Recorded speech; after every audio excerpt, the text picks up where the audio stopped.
This is Visiblepreneur, the podcast for entrepreneurs and brands the entrepreneur, from local to worldwide, and how they became the better person they are today. And here's your host, the Isaiah Bentley.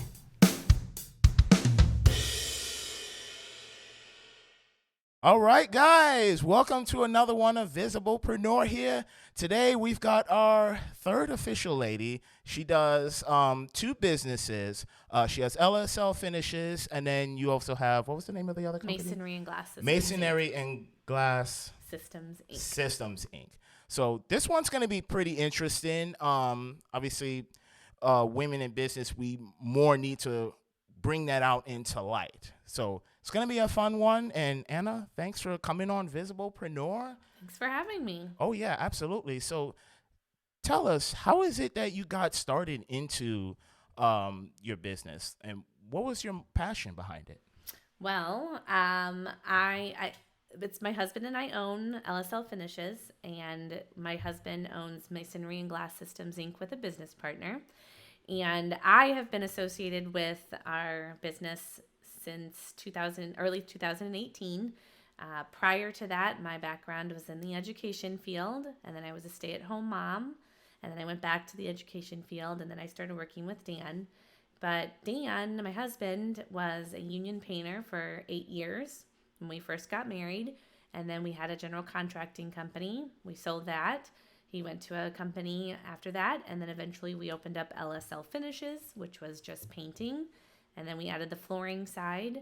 And am I allowed to curse on this? Oh, go for it. I always say that because we're so kick-ass, we ended up going more into general contracting with LSL Finishes, so basement, bathroom, and kitchen remodels. In the meantime, a gentleman by the name of Mark Robinson and Dan used to work for another company together, and they would share best practices. Eventually, they bought a company that was a handyman company that turned into Denmark, which was is a tenant finishing company. So when one tenant leaves an office space, we outfit it for the next. And then that morphed into the opportunity for Dan and Mark to buy a over 100-year-old company down off of South Kings Highway in St. Louis. It's called Masonry and Glass Systems, Inc. That company sells and installs exterior windows and doors. We sell glass blocks, and glass floors and glass stairs are a thing too. And then we are the eastern half of the United States fulfillment center for a product called Hydro Block, which is a waterproof shower pan system that goes down before you do a shower install. So that is a brief part of how we got into the construction world. For me personally, I don't do any of the work, the physical work. I barely even do any of the office work. I tell people that I eat, drink, and talk for a living.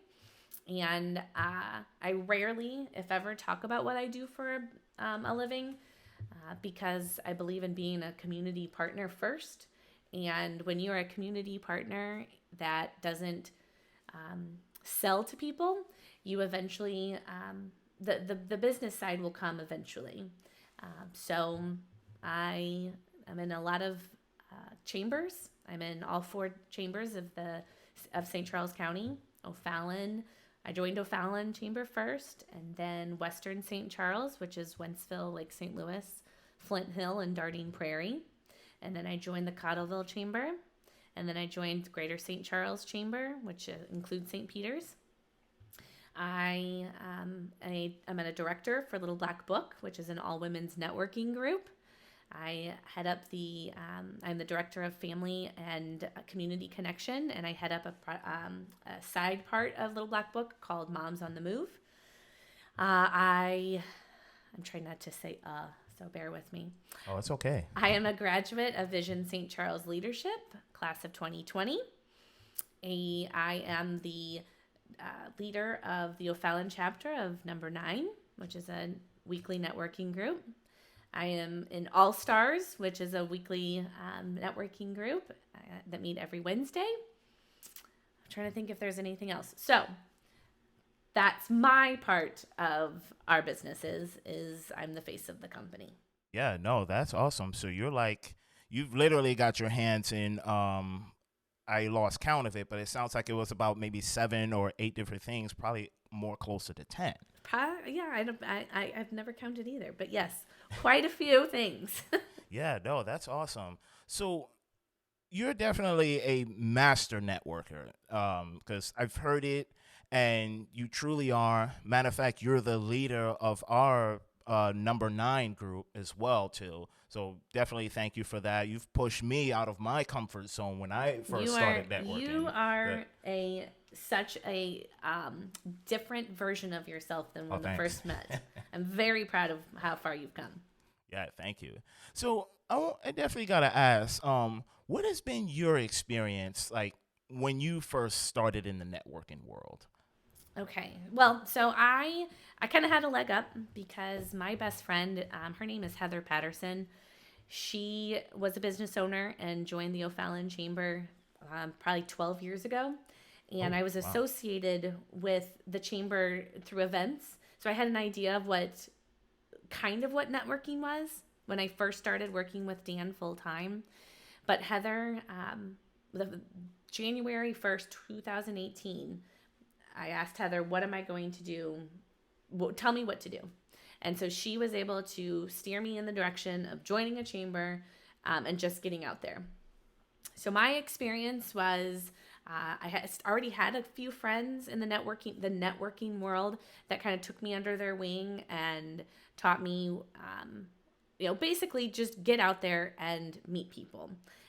Don't expect to get anything out of it immediately financially, but expect to make connections and show up and help and volunteer. Uh, as far as a change in networking, I will say that I have seen older networkers that were kind of a big part of the networking world when I first started. They've kind of shifted out of that.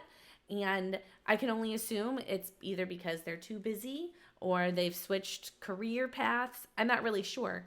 But somebody once told me that with networking, the best time to network is when you don't have enough work and you're not busy. That's the best time.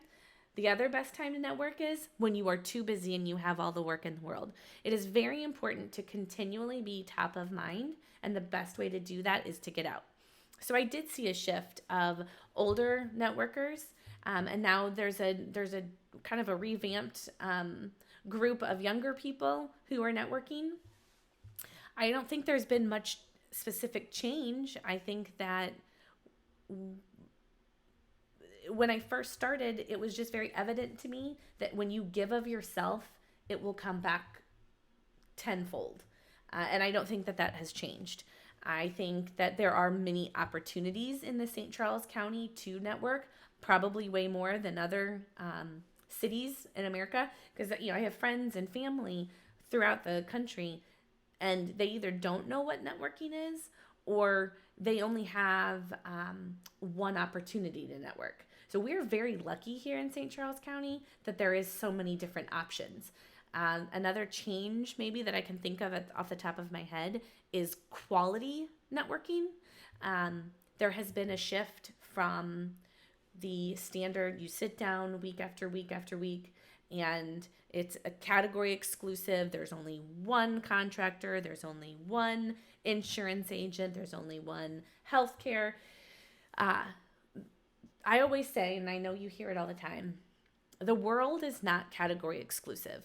Right. You should know multiple people in the painting industry, in the entertainment industry, because you could either be booked the day that somebody needs you for a wedding, Right. or maybe you don't want to do a particular venue because it's too big, too small, whatever. So there needs to be somebody else that somebody can refer to.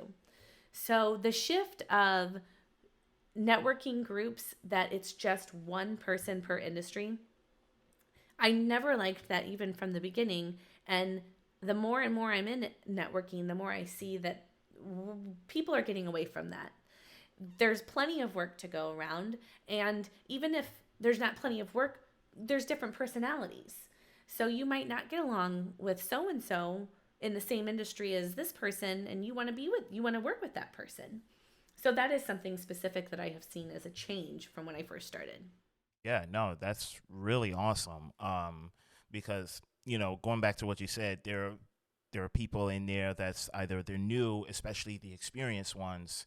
Um, you got one thing I could say is that you got to shift your mind, and when you shift that, you have a better understanding of what not just networking is all about, but what the world around you is about as well too, which is one of the things that I see in you, and I really admire that. Thank you. And yeah, so how did that you get to lead the group that we're a part of, which is Number Nine? Because a lot of the guests I've had on there obviously are from Number Nine. So how did you get to lead that? Right place at the wrong time, I guess. I don't know.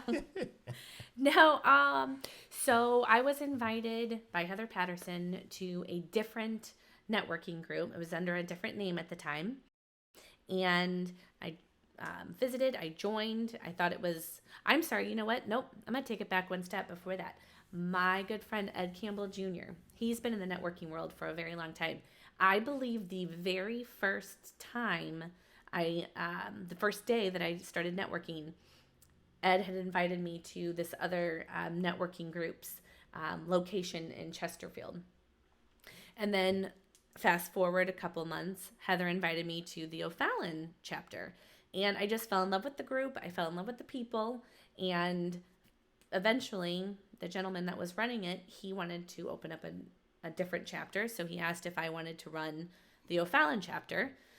And I proudly call this group that has since morphed into Number Nine. Number Nine is locally owned by two gentlemen, Scott Nyberg and Rodney Schrum. Yeah, aren't they good? They're my buddies. I wanted something that was locally owned. I wanted all of our members' money to stay in St. Charles County, and they had that same vision. So eventually we morphed into Number Nine. But I proudly say that this group that I lead is the island of misfit toys. And what I mean by that is oftentimes when you start doing the networking world, if you don't quite fit in to a narrative, our group, we will welcome you in. We will train you. We will accept you for who you are and laugh, good, bad, and ugly, about what you can bring to the table. And so with our group that meets every Friday, I think I was asked to do it because my personality is one that, my background being in education, I take in all people, and we find a place for everybody. Yeah, no, that's really fantastic. And honestly, I felt like I was in open arms when I actually came back. I can't even remember how I found the group, but you just showed up one day and you were so quiet. Yeah. Yeah, because getting here in 2018 was just, it was just an adventure, a blessing. Finding other folks, it's just really been a blessing. So definitely thank you again. You were your flower that started to bloom for sure. Yeah, thanks.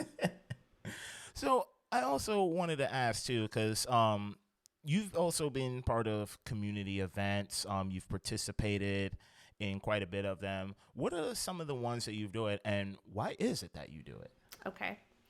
I don't know if you were at the meeting a few weeks ago. I was talking about, I was asked, so first of all, when you own a business, you are often asked to sponsor things, right? Sponsor events, sponsor a gala, sponsor a t-shirt, whatever it is.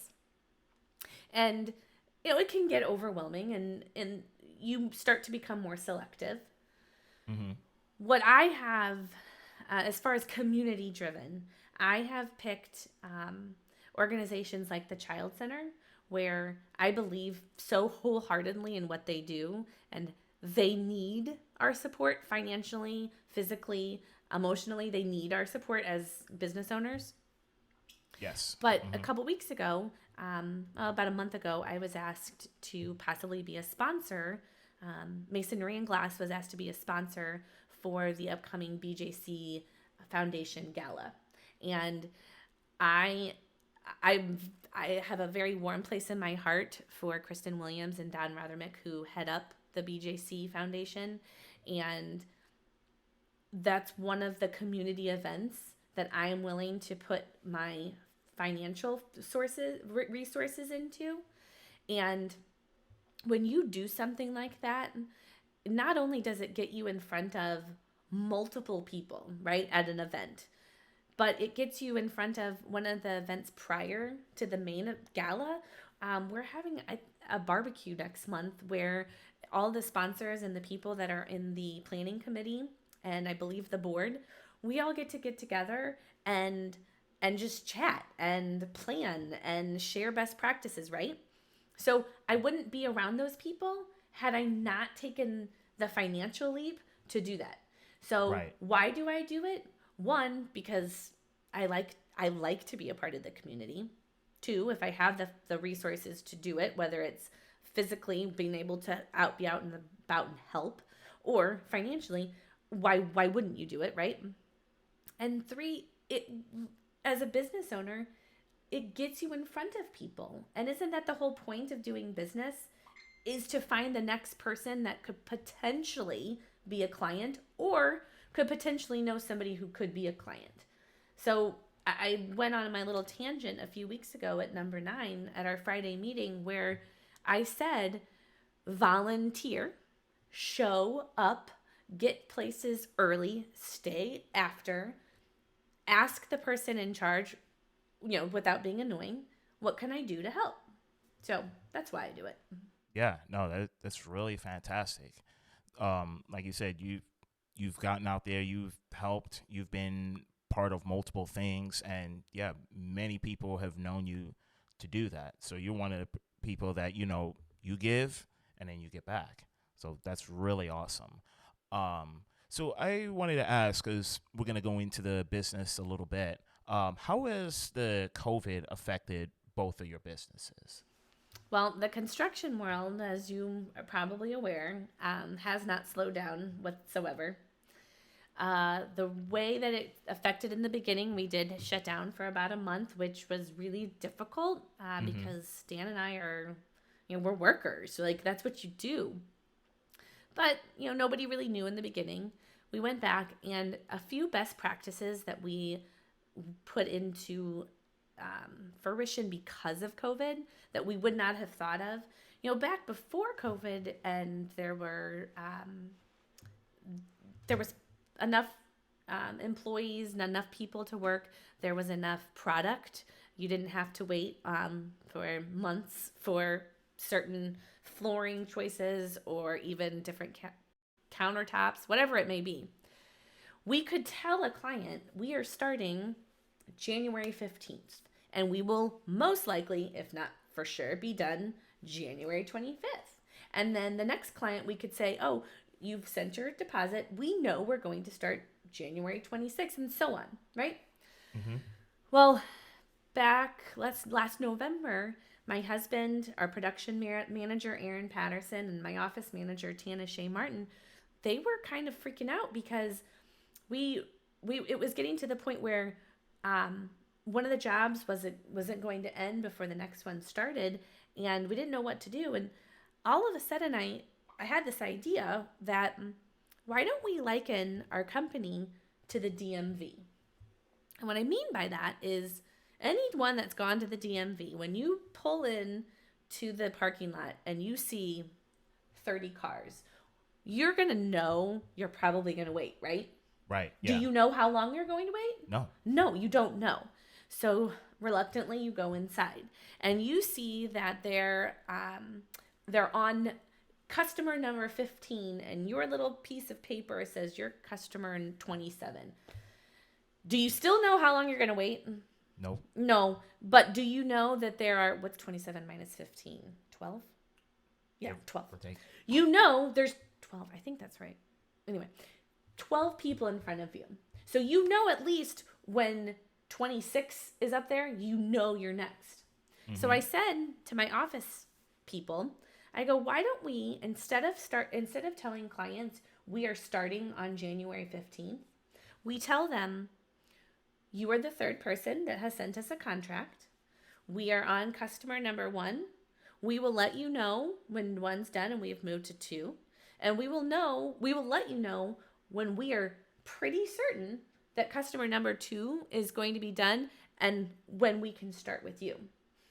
When you just tell people that, they understand. They might not necessarily like it, but they have an understanding that they are third in line. Does it make sense? It sure does. And I have shared that concept with restaurants that are just, they're so overwhelmed, they're so understaffed, and they've got these people that are not understanding that there are 10 empty tables. Well, why can't I be seated? It's not that you can't be seated, it's that we don't have the staffing to get you in a timely manner. So as a restaurant owner or a hostess, let them know, listen, it's not that we can't serve you. We just are going to have to wait a certain amount of time. When you tell people up front, it's amazing how understanding people can be, because the fact of the matter is you don't know what you don't know. And you have to help people. You have to tell them. So out of COVID, that is something that has been completely life-changing for our company. I don't know if, I'm sure there's something else, but that's the biggest one that I'm really, really proud of that we were able to learn from. Yeah, no, I like that. I'm gonna be honest with you. I haven't heard of another company that does that, besides restaurants, of course, but construction companies, reaching out to their customers, say, you're next in line, or you're like so-and-so on the list to be served next. That's pretty awesome. I love that. I love that. I want to say you're probably the only construction company that I know of personally that actually does that. Well, and I've shared it with multiple companies just as this is a best practice. And I believe in, you don't hold your best practices close to you. You share with them. And if you're afraid that by you sharing your best practices, you might lose some clients, well, that's just selfish behavior. You need to know for sure that what you do is the best that you can do, and that as somebody, as a community partner, you share those best practices. Right. Yeah. And as you said before, going to the customer part, not everybody is a customer that you can service, because as you said, some may not like it, and then they're like, okay, they'll find someone else, and hey, that's just part of it. But you learn to overcome that. So that's really awesome. So next I wanted to ask too is that in both of the companies that you and your husband Daniel Alt, right? Mm-hmm. Okay, yeah, Daniel Alt. How is it that you've both managed to run both the companies and still be, I wouldn't say not necessarily still be together, but it's like you guys no, work you at You can say that. Yeah, so I'm just gonna run with that. I mean, it's not always easy, but we learned in the very beginning that Dan started this term, stay in your own lane. So what that means is, I do what I do best, you do what you do best, and let's not go on each other's side, and let's not question how the other one is doing it. Because when I first started networking, and I laugh about this now, he said, you have 3 months. You have 3 months to prove that what you're doing is going to make money. When you're in networking, there is no way to determine what you're doing is working. You're not going to know till years later that a chance encounter with somebody at a networking group that could lead into one of your biggest jobs to date, right? Yeah. So the best advice when you are working with your spouse, or even like with Dan and his business partner with masonry and glass, they too stay in their own lanes. They each bring to the table something different, something that the other one cannot, will not, are not good at doing. So don't question the process for the other person. Yeah, no, that makes a lot of sense. And it's not always perfect. There's been times that Dan and I have gotten into arguments. But, a lot of those arguments, things that come out of that are best practices. So. Yeah. And, you're still together. You're still running the business. And to me, that I look at that and I'm like, you know what? That is a excellent marriage. Thank you. So awesome. We just celebrated our 18th wedding anniversary last week. Oh, happy anniversary. Thank you. And we've been together for 21 years. Ooh, wow. And still going strong. Yeah. 2 kids, 2 dogs, and a cat later. All right. Yeah. So you got a growing family. Yep. All right. And last I wanted to ask you is that how does someone get in contact with you? Well, my phone number is plastered all over St. Charles County. So you can either call or text me, 314-484-0780. We have a website, of course, lslfinishes.com. I assume, I don't know, I think it is. And masonryandglass.com. And, I love Facebook. It is not even my guilty pleasure. It is just my pleasure. I don't feel guilty about loving Facebook at all. So you can always find me on Facebook. So it's pretty easy to get a hold of me. All right. Yeah, that's awesome. And thank you so much for coming out here and doing this interview. I gotta say, I'm impressed with the way that you did this interview. I've done interviews before where you get the questions beforehand. And I was kind of concerned, like, how are you going to handle this? And I was afraid, like, are you going to lead these questions for me? You did an excellent job of interviewing. Thank you. I give you my stamp of approval. All right. Thank you very much. So here, the stamp of approval right here from the Anna Alt. So thank you for coming on the show. And this was really a lot of fun. All right. Cool. Thanks. Bye. Yeah. Guys. So before we end, I definitely have to say you can find us on Facebook. So give us a like on there. Follow us on Facebook. We also have a YouTube channel. And then our podcast, audio only, we're on 8 different platforms. So Apple Podcasts, Google Casts, Spotify, Pocket Casts also has us. And then there's a few others that can't think of the name of. So definitely follow us on there. If you have any questions, send them to visiblepreneur@gmail.com. Would love to hear them. And if you want to be a guest, reach us out, same email. So with that being said, thank you so much for tuning in to this week's episode of Visiblepreneur. And you guys take care. See you on the next one.